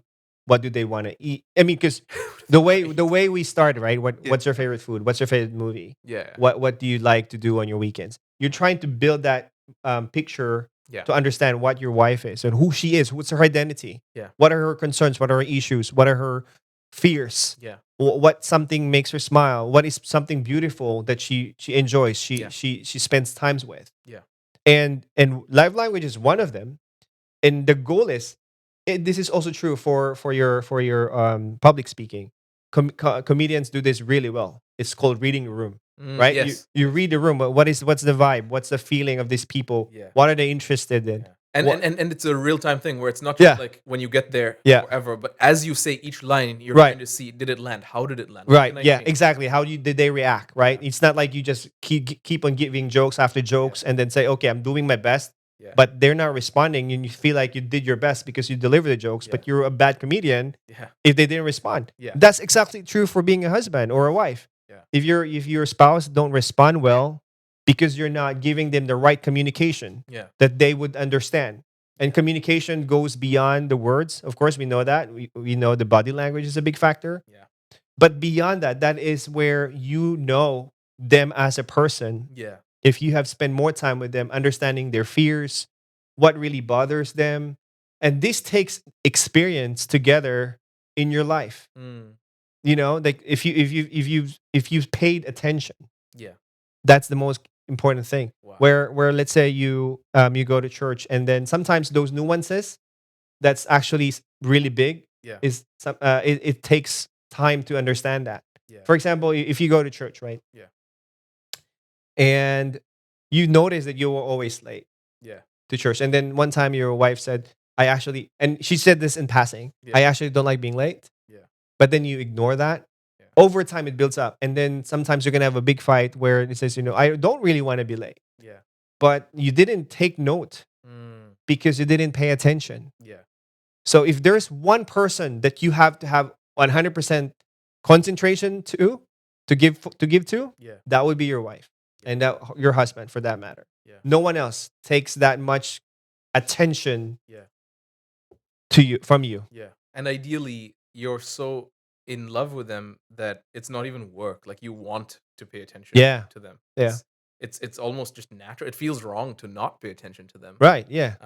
Yeah. Okay. And just to add on that, and I think a lot of men primarily fails into this understanding is that I think when we marry someone, we feel like it's a trophy. It's like an achievement. Yeah. Like, hey, I'm married, so I'll move on to my next adventure. Yeah. So you don't take care of your marriage because, like, yeah, I already did it. Done. Yeah. Right? It's the done deal. So why do I need to maintain this? It's almost like, hey, I grew this garden, watering plants, but now the plants are grown. Yeah. I need to water them every day. Yeah. It's not like that. Exactly. It's not like a tree that will just plant, you plant a mango 5 years ago and just gives you fruits every 5 years. It's not like that. It's an ongoing maintenance. 100% of your attention has to be always put in there. Yeah. It's like going back to a code, right? Yeah. If you put a code, oh, I like right, this. right. Like If you leave it without any kind of checking maintenance, yeah, over time, that Windows 10 will have security bugs, will have malicious malware, will have a lot of networking, integration because of new technologies, because you left it, you didn't take care of it, you didn't check it. so good, so good. So it becomes a supply chain risk. Yeah, exactly. Whoa, you don't want your marriage to be a supply chain risk. This is so good, man. Amazing. I wanted, so we started right at the beginning, single people making lists, spec sheets, and then okay, how do you're newly married, and then later, obviously, you're now at conflict with, you need to tend your garden, the repeated maintenance. Let's talk a little bit about the end of a marriage. Well, yeah. Do you know that there are only two ways to end a marriage? Die or divorce. Die or divorce. Yeah. Some people said, yeah. I did know that. What else is there? I think it's worth talking about how we can prevent this and mitigate this, especially for like marriages that are kind of already in trouble. Yeah. So I'm well versed in research. Actually, something I did even before I met my wife. I have a thing for science. I have a thing for research, which is why I think love language is kind of bullshit. But I hope to be wrong about this, of course. Right. But there is very sound research by Dr. John Gottman, I believe this name may ring a bell, who has, and we'll put links to his research in the show notes. It has saved my marriage multiple times. Wow. Where he talks about the 4 horsemen of divorce. Right. Are you familiar with this work? And I'm familiar with them. I just can't remember the name exactly. I know there's like stonewalling. Yeah. There is I can't remember the others. Yeah, stonewalling. One of them was contempt. Yeah. And he said, man, you know what? I'm gonna Google this. But he said contempt was like the peak. Contempt is expressed through eye rolling, and he predicted with 90th percentile certainty marriages where there was stonewalling and contempt, where he saw a partner rolling the eyes, he knew, yeah, this is over. Which is wild. So I'm curious if you can. You obviously mentor a ton of marriages. Some of them don't end well. Yeah. What's the best way we can go about preserving and protecting and maybe even saving a marriage that's in trouble? Okay. Before we do that, we have to categorize those are 3 different things. Yeah. And protecting your marriage and saving your marriage, maintaining your marriage are 3 different practices. Yeah. We cannot just say, hey, now you're in the last part. Now we're gonna protect it. Now it's too late for that part. It's a different mechanism and different approach to do that, because not all marriages, unfortunately, can be saved. Yeah. This is a fact of life, because we're all broken people. We make mistakes. We refuse to learn. We refuse to improve. Yeah. And there will always be ending that marriage because of who we are. Again, going back to that identity. So I'm going to use again computer terms to protect our marriages. Yeah. Yeah. So protecting our marriage is the same way as we protect our software. Mm-hmm. You pass the quality gates, meaning you spend quality time with your wife, checking if everything's okay. Yeah. You need to have a daily or nightly builds to check everything works. So you're saying like end your day with some type of stand up. Yeah, exactly. Stand up. Yeah, stand up. You have to do an administrative stand up. Nice. Every 30 minutes or 1 hour and a half every week. Wow. Just checking how you guys are doing. I actually even have a complete program to stabilize your marriage, because it's true, because marriages ignores this. You don't talk about your finances. Yeah. You don't talk about your calendar. Yeah. What's going to happen within the day. You don't talk about your food, what you're going to eat for the next week. Yeah. And a lot of people fight about this. Yes. And these are actually those small bugs that creeps in, and if you keep on ignoring them, it blows up. Debt. Exactly. You become there's tech debt that you feel like this is actually a non-issue, and then becomes an issue because you keep ignoring it. Yeah. That you cannot run your code anymore because there's too many of these unaddressed memory leaks. Yeah, or cached information that you never cleared the database, that you've never cleared all these empty information because you just ignore them. Yeah. So over time it creeps in. And so that's true also for protecting your marriage. You need to always have this alignment with your wife. That's good. Let's say, how's it going? Is everything okay? Are we all stable? Are we all good? And also the planning. What are we going to do for the next year? Yeah. What is our vision? The same way that you go into your stand-ups every time. Like, what are we? How are we? How long are we going to finish this project? Yeah. Right. And you have to create tickets after tickets, task after task, down to the bite. Yeah. Of how the code should run, how the code should, like, with complete alignment, complete agreement. Yeah. But we don't do that in our marriages. So we don't retrospectives. Also. Retrospectives. Also. Retrospectives, correct. Yeah, exactly. Like how did we go? Yeah. Is everything okay? How can we improve? What are the things that we need to work on? Yeah. Right? How can we be better? What are the blockers that we need to avoid? Yeah. So you could literally use word per word and apply that to your marriage, and it will still work. Wow. Yeah. Like, you could literally, like, a book, Marriage for Engineers, like the way this book looks. Marriage. Yeah, exactly. So we talked about, so you said those three distinct stages. Right. There's protecting, there's preserving, and then there's saving at the end. Yeah. Exactly. So that's how we protect our marriages. Preserving our marriages would be our yearly after year kind of going with the vision that we already have. Yeah. Because once you protecting is just stabilizing it. Like, everything's okay, everything's good, but you don't grow it. You don't add more features into it, right? Nice. You don't add, okay, what are the customer feedback that we have experienced over the last year? Yeah. And the way you check your product, the way you check the operating system, you have this retrospective, but on a deeper side, like, hey, we've been married for 5 years. Yeah. Where do we want to go for the next 5? Yeah. Children, no children. Exactly, right? Children, no children. When are we going to have children? Where are we going to live? Yeah.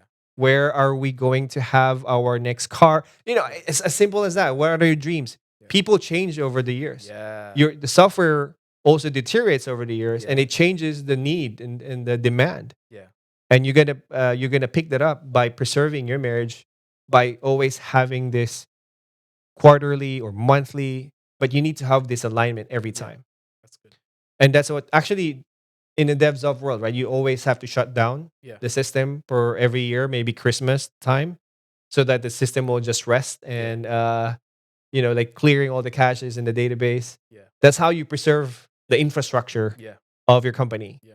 And that is also true for your marriages. Wow. Like you preserve that, you have an annual getaway. And if you have kids, you have to put the time to leave your kids into their grandmother, to just spend time with your wife and just always have this reflection. By the way, the white off is okay. All right, okay. So I think that is for preserving. Now, saving your marriages, man, this is like being in a... Well, this is like, it was Black Friday and too much traffic, and now things are down. Okay. Yeah, and we may go out of business. Okay. Yeah. Wow, that is such a mess, man. Yeah. Like, how are you gonna save that, right? How are you gonna make most out of it? Yeah. Right.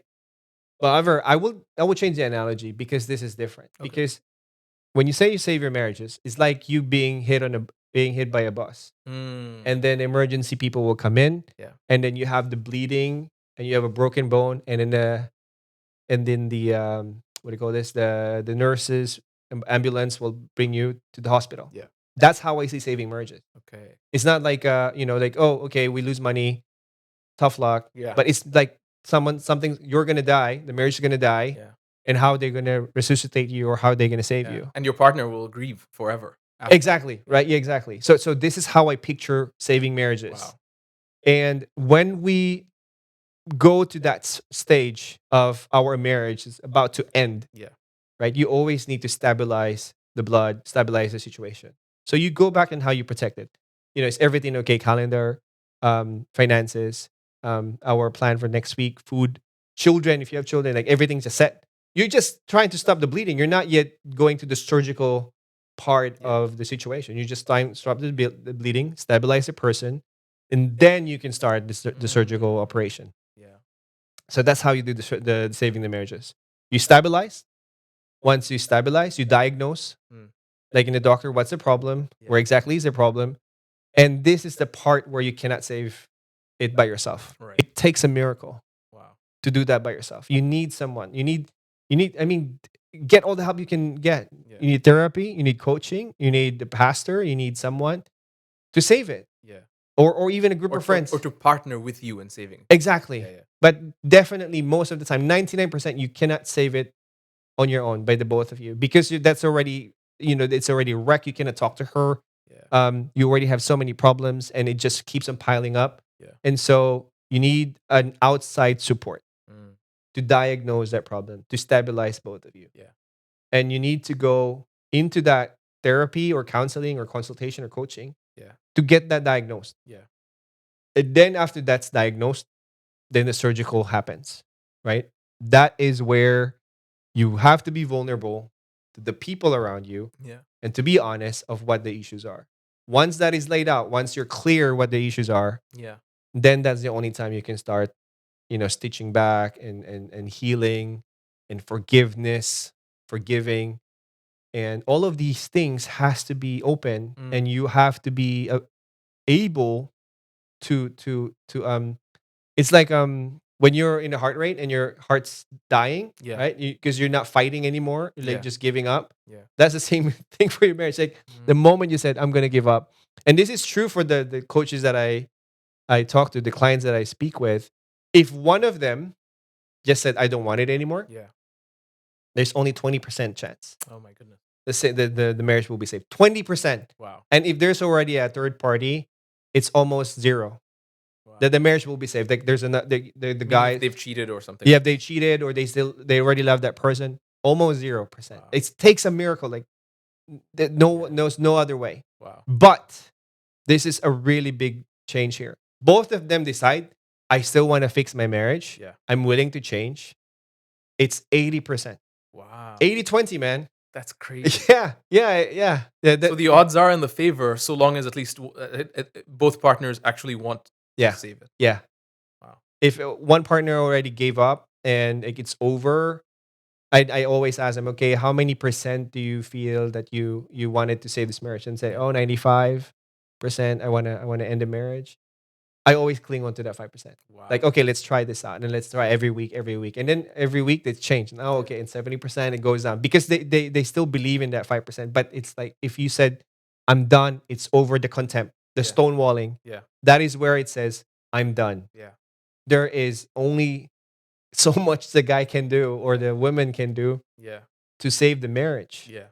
So I actually thought in the beginning of my practice, I thought, if there's one person who would just fight it, and of course I always believe in God miracle, like we will try to pray and really work hard, and the guy will change and really push it. Yeah.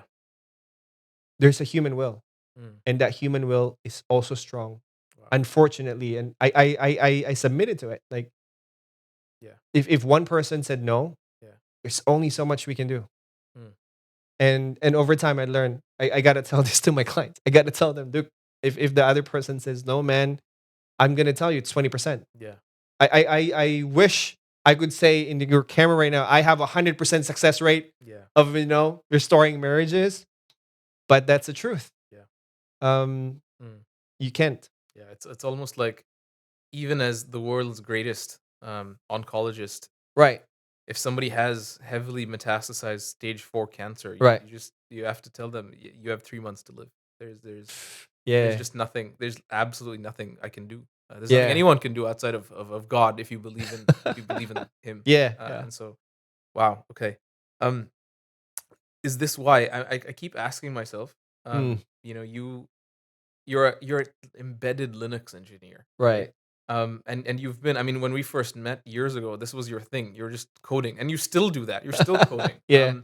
But you've now decided to make this a side quest. But it sounds like you're quite invested in it. And it sounds like I'm kind of getting reading the room and getting the vibe that this is, you want this to be more of a main quest. And I can't help but wonder why. Is it because AI is gonna like write all the code for you and you need to pivot, or like why is this such a like more prominent topic? Right. Okay. Just laying out all the cards on the table, right? It's a calling, man. It's a calling. I hope my company doesn't see this because no, I'm just kidding. No, don't fire him. Doing my job. Yeah. This is like something passion for 40 years. Anyway, I've always felt that the calling was to be a pastor. I've never left. I've been praying for it for 25 years. I'm sorry, man. I'm just being honest, and it's just the religious side. That's what it is. I've always wanted that, and sometimes when I see actually pastors like Dave or someone who speaks in, there's a part of me that's Christ, like this is what I want.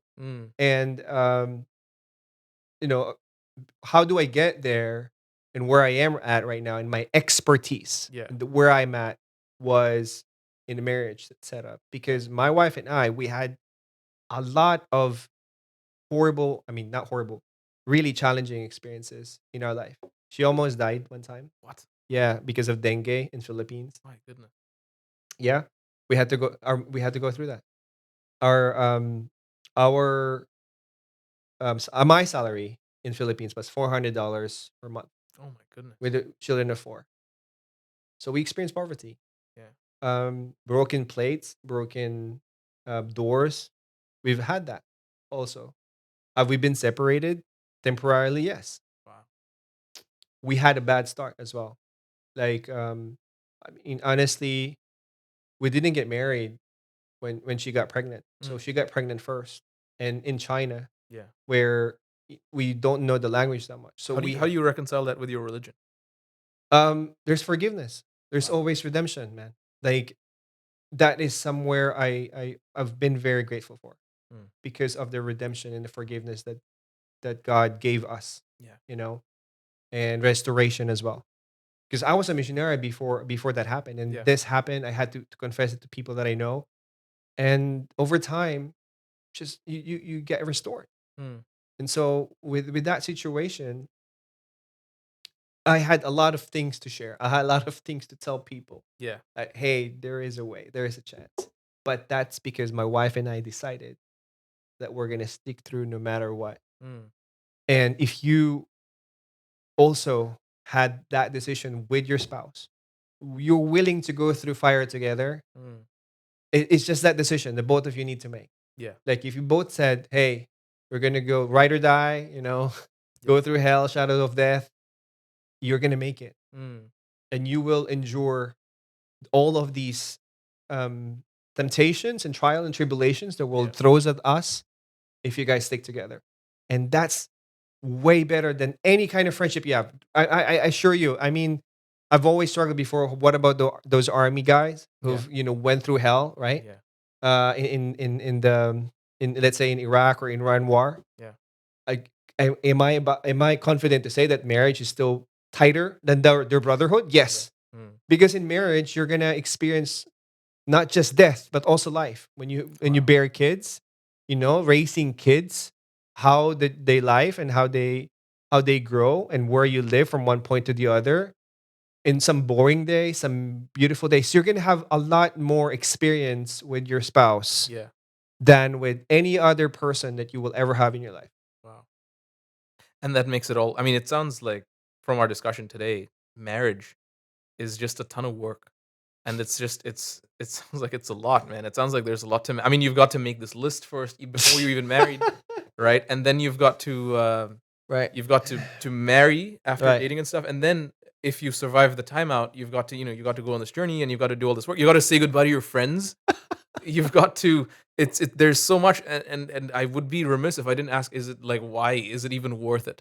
Right. And I guess you would say it's definitely worth it.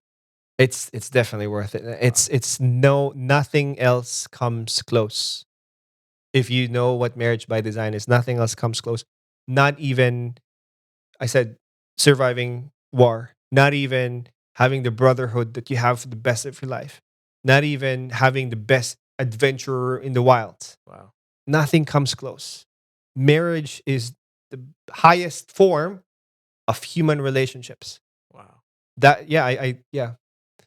And marriage is the highest satisfaction that you're gonna get in this life. Wow.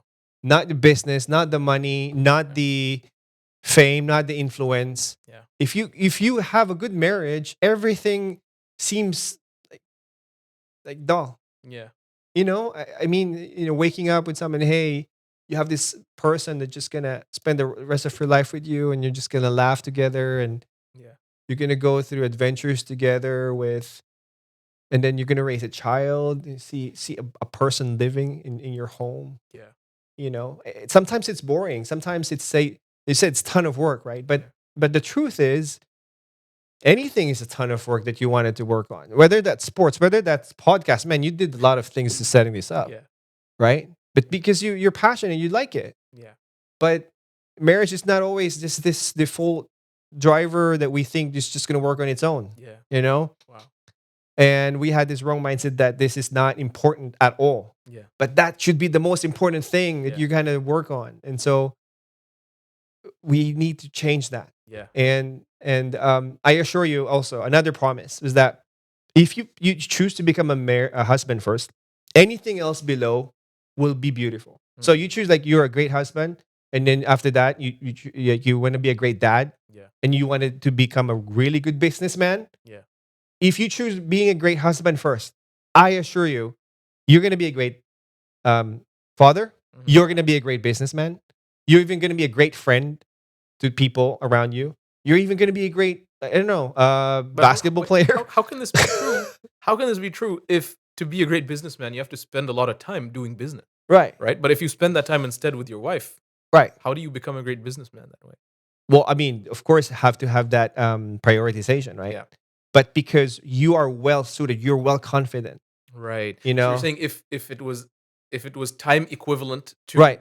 unmarried guy versus married guy, Yeah. if both put the same amount of time Yeah. to being a great businessman, Right. the married guy would probably have more success. Oh yeah, because Okay. you're gonna see that, you know, charisma. You're gonna see that confidence. You have nothing to lose. Like business is just a side quest for you Yeah. because you become a really good husband. Yeah. And so that's how you would see, you know, everything else will work around your life. Wow. Obviously, this is not like if you get lazy, and that's not what I mean. You know what I mean, right? Yes. It's the work that you put into Yeah. your marriage, and if you put that same amount of work afterwards Yeah. to the others, it will be blessed. Yeah. Wow. Well, I can say being married to a hell of a woman is just, and I don't mean hell like in a bad way. I mean, it is just such a blessing because she also knows me well enough to challenge me, right? And Yeah. she knows me well enough to say, I used to do this thing earlier in our marriage, like 2019, 2021. Right, I right. used to have some conflict at work or something. Uh-huh.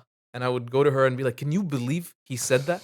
Can you believe she did that?" Right. And she would be like, "Actually, it's your fault here." She would just say that to me, you know, and I'd be like, "Why are you?" Right, right. I thought I would come to you and you would Yeah, support me. support She's me. like, I can't support you if you're wrong. In fact, she's like, I would be wrong to do that because then I just reinforce your bad behavior. Right.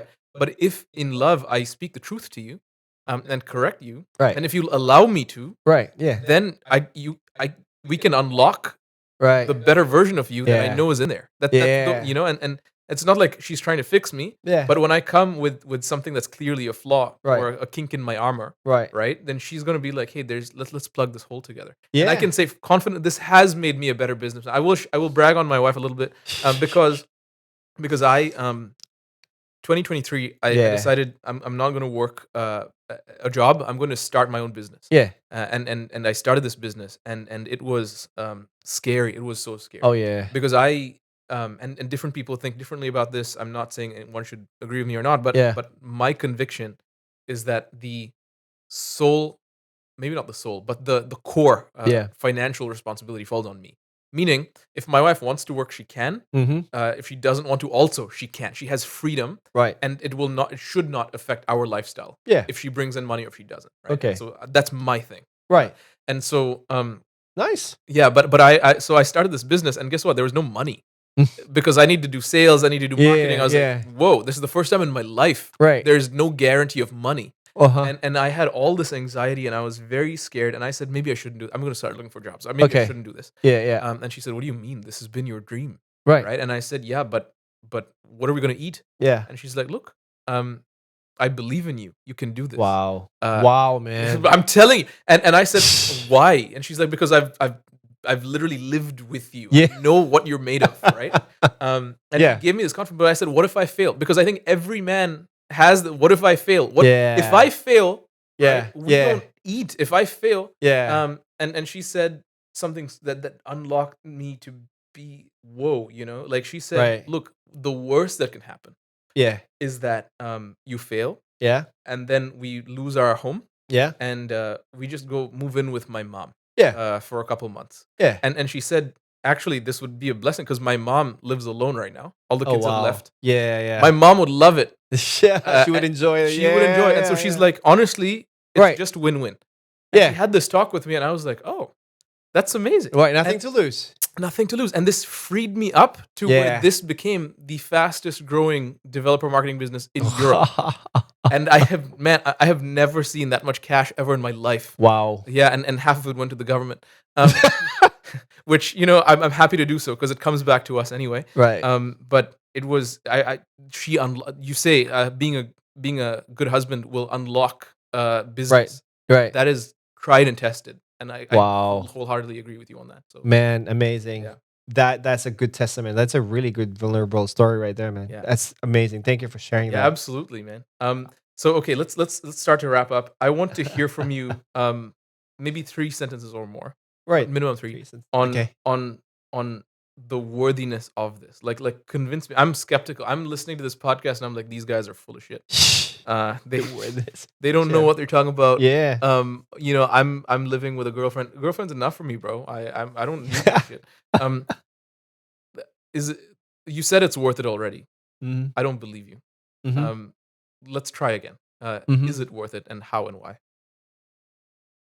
Is it worth it? How and why? Is it worth it? Definitely it's worth it. And we could have gone another 2 hours explaining the benefits Yeah. of marriage, financially, spiritually, healthily, Yeah. also psychologically, Yeah. mentally, financially, sexually even. I mean, I could go on, man. We could just chop it down one by one, Yeah. Wow, that would be crazy. No, really. Okay. But There's a book already. I mean, there are tons of books that says why marriage works in these things. But it's all this work we talked about. So you're saying this death of my old friend circle, all of that is worth it. Yes, it's worth it, and it changes literally your life. This is one of the obvious things that changes your life, right? Yeah. It changes your life into a better version of yourself. We just explained that. Yeah. So that's the first sentence. It's worth it because of the benefits, and it changes the version of your life into a better version of you. Yeah. There's no doubt about it, and we can talk about it for hours. Yeah. Been tested. A lot of people talked about it. The statistics supports it, and so on and so forth. Now, how do you get this great marriage? And you said it's tons of work, right? We need to change that mindset. This is good. Because every great activity or event has always been supported by great work. And you said that yourself, whether that's business, whether that's your health, right? Everything takes work. Everything takes work, man. Yeah.